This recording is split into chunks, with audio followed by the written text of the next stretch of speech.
আসসালামু আলাইকুম রহমতুল্লাহ, welcome to our ফিচ একাডেমি। আজকে আমরা আলোচনা করব ডাটা এন্ট্রি নিয়ে। তো ডাটা এন্ট্রি করার জন্য সর্বপ্রথম আমরা কিছু ডাটা লিখে নিই। যেমন আমি এখানে একটা সিরিয়াল নাম্বার লিখলাম, তারপর নেম লিখলাম, এরিয়া লিখলাম, স্যাটারডে সানডে এভাবে লিখলাম। জাস্ট আমরা এটাকে ধরে একসাথে চেপে ধরে আমি এই কর্নারটাকে ধরে আমরা ফ্রাইডে পর্যন্ত নিয়ে নিলাম। তো নেওয়ার পর এবার আমরা এখানে কিছু কাস্টম জিনিস অ্যাড করবো। যেমন আমরা এখানে 1 দিলাম, দেন 2 দিলাম। 2 দেওয়ার পর দুটোকে একসাথে চেপে ধরে আমি জাস্ট এভাবে ধরে আমি ধরেন 15 পর্যন্ত একটা সিরিয়াল নাম্বার নিব। তো 1 2 চেপে ধরে আমি এভাবে ধরে 15 পর্যন্ত একটা সিরিয়াল নাম্বার নিয়ে নিলাম।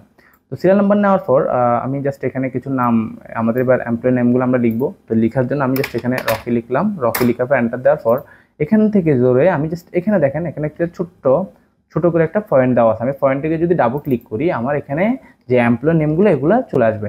বাট এমপ্লয়ি নেমগুলো কোথা থেকে আসছে?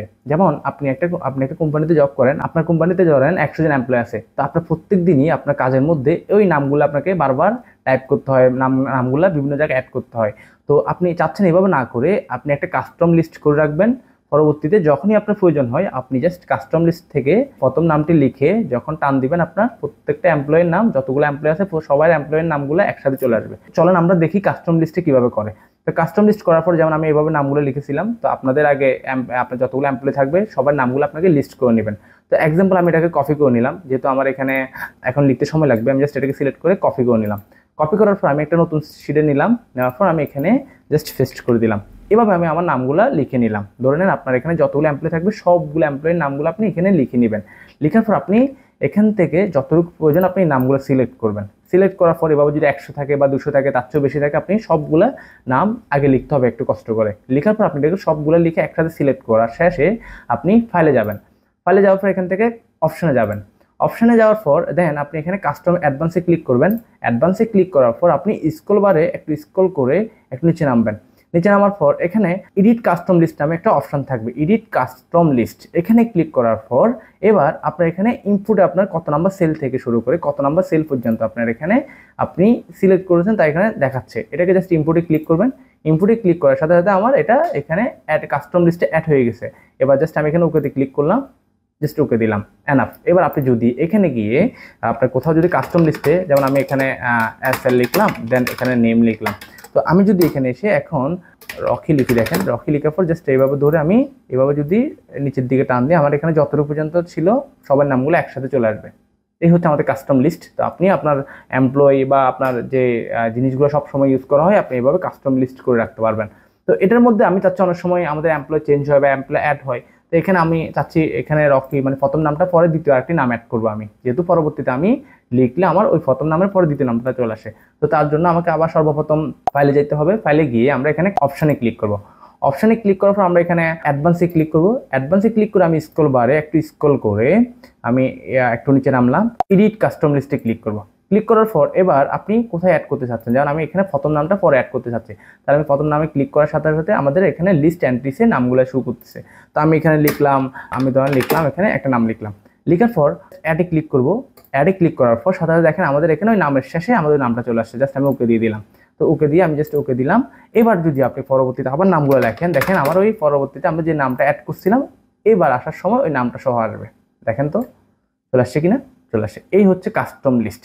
এবার আমি এরিয়া নেমগুলো আমি লিখলাম, যেমন আমি এখানে হালিশহর লিখলাম বা পাহাড়তলি লিখলাম, পাহাড়তলি। তো পাহাড়তলি লেখার পর দেখেন আমার এই নামগুলো আমি জাস্ট সবগুলো পাহাড়তলি আসতেছে।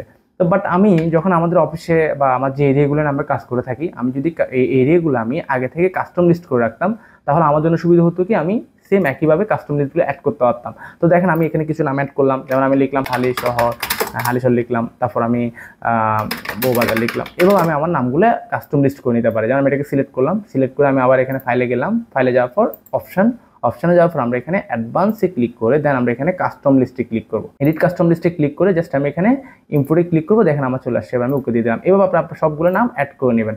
তো আমরা এটা এখন আপাতত এতটুকু নিয়ে আমি এভাবে টান দিয়ে জাস্ট এখন আমি আমার ফর্মটা ফিল আপ করে নিলাম। জাস্ট যতটুকু প্রয়োজন আমি এতটুকু নিয়ে নিলাম। এবার আসে আমরা এখানে কিছু কাল্পনিক ভ্যালু নিব। তো কাল্পনিক ভ্যালু নেওয়ার জন্য আমরা এখানে ইকুয়াল ইউজ করবো। র্যান্ট বিটুইন দিয়ে ইকুয়াল দিব। ইকুয়াল দিয়ে আমি এখানে 100 ইউজ করলাম, দেন 999 1 থেকে 999 পর্যন্ত দিলাম, এন্টার দিলাম, চলে আসে। জাস্ট এটাকে চেপে ধরে আমি এইভাবে আমার যতগুলা আমার প্রয়োজন আমি অতটুকু কিছু কাল্পনিক ভ্যালু নিলাম। এবার এটাকে ধরে আমি নিচের দিকে জাস্ট 15 পর্যন্ত কিছু কাল্পনিক ভ্যালু নিয়ে নিলাম।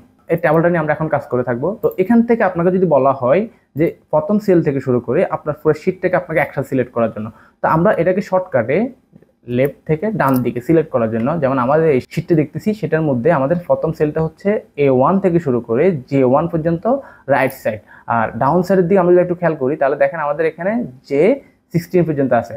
তো আমরা এটাকে সিলেক্ট করার জন্য আমি জাস্ট প্রথম সেলটাকে সিলেক্ট করব, সিলেক্ট করে কিবোর্ড থেকে কন্ট্রোল শিফট রাইট অ্যারো দিলে আমার যতগুলো ডাটা আছে সবগুলো একসাথে সিলেক্ট হয়ে যাবে। দেন এবার যদি আমরা নিচের দিকে নিয়ে আসি তাহলে আমরা কন্ট্রোল শিফট ডাউন অ্যারো দিব, ডাউন অ্যারো দিলে আমাদের পুরো শিটটা একসাথে সিলেক্ট হয়ে যাবে, তাহলে আমাদের পুরো শিটটা একসাথে সিলেক্ট হয়ে যাবে। এবার আবার যদি আপনাকে উপরে যেতে হয় তাহলে আপনি কন্ট্রোল শিফট টপ অ্যারো দিবেন, আবার আমরা যদি লেফট অ্যারো দিই আমরা আবার আগের জায়গায় চলে আসবে। এ হচ্ছে আমাদের ডাটা এন্ট্রি সিলেক্টের কাজ। এবার আসেন আমরা যে বেলগুলো নিলাম এটাকে আমরা একটু ট্যাবল আকারে সাজাবো। ট্যাবল আকারে সাজানোর জন্য আমরা এটাকে একসাথে সিলেক্ট করলাম। আমরা সিলেক্ট কীভাবে করতে শর্টকাটে জাস্ট প্রথমটা সেলটা সিলেক্ট করে কিবোর্ড থেকে রাইট বাটন ক্লিক করলাম আর ডাউন অ্যারোতে দিলাম। এটাকে আমরা একসাথে সিলেক্ট করে আমরা এবার এখান থেকে কিছু স্টাইল ইউজ করলাম, যেমন আমি এখান থেকে এটাকে সিলেক্ট করলাম, প্রথমটাকে সিলেক্ট করে আমি স্টাইল থেকে একটা কালার দিয়ে নিলাম। এবার আমি পুরো ট্যাবলটাকে একসাথে সিলেক্ট করলাম, সিলেক্ট করে আমি কন্ট্রোল টি দিয়ে এটাকে ক্রিয়েট ট্যাবল নেব। ক্রিয়েট ট্যাবল নিয়ে এবার আমরা এখান থেকে দেখেন জাস্ট ওকেতে ফেস করলাম, আমাদের একটা ট্যাবল চলে আসছে। যে ট্যাবলটা আসছে এটাকে বলে অ্যাডভান্স ট্যাবল। বেসিক্যালি আমাদের এক্সেলের দুই ধরনের ট্যাবল হয়ে থাকে, একটা হচ্ছে নর্মাল ট্যাবল, একটা হচ্ছে অ্যাডভান্স ট্যাবল। তো অ্যাডভান্স ট্যাবলের মধ্যে যেমন আমি এটাকে অ্যাডভান্সে নিয়ে ফেলছি। তো এখন আপনাকে অফিস থেকে বললো যে না আপনি নর্মাল ট্যাবলে নিয়ে যান।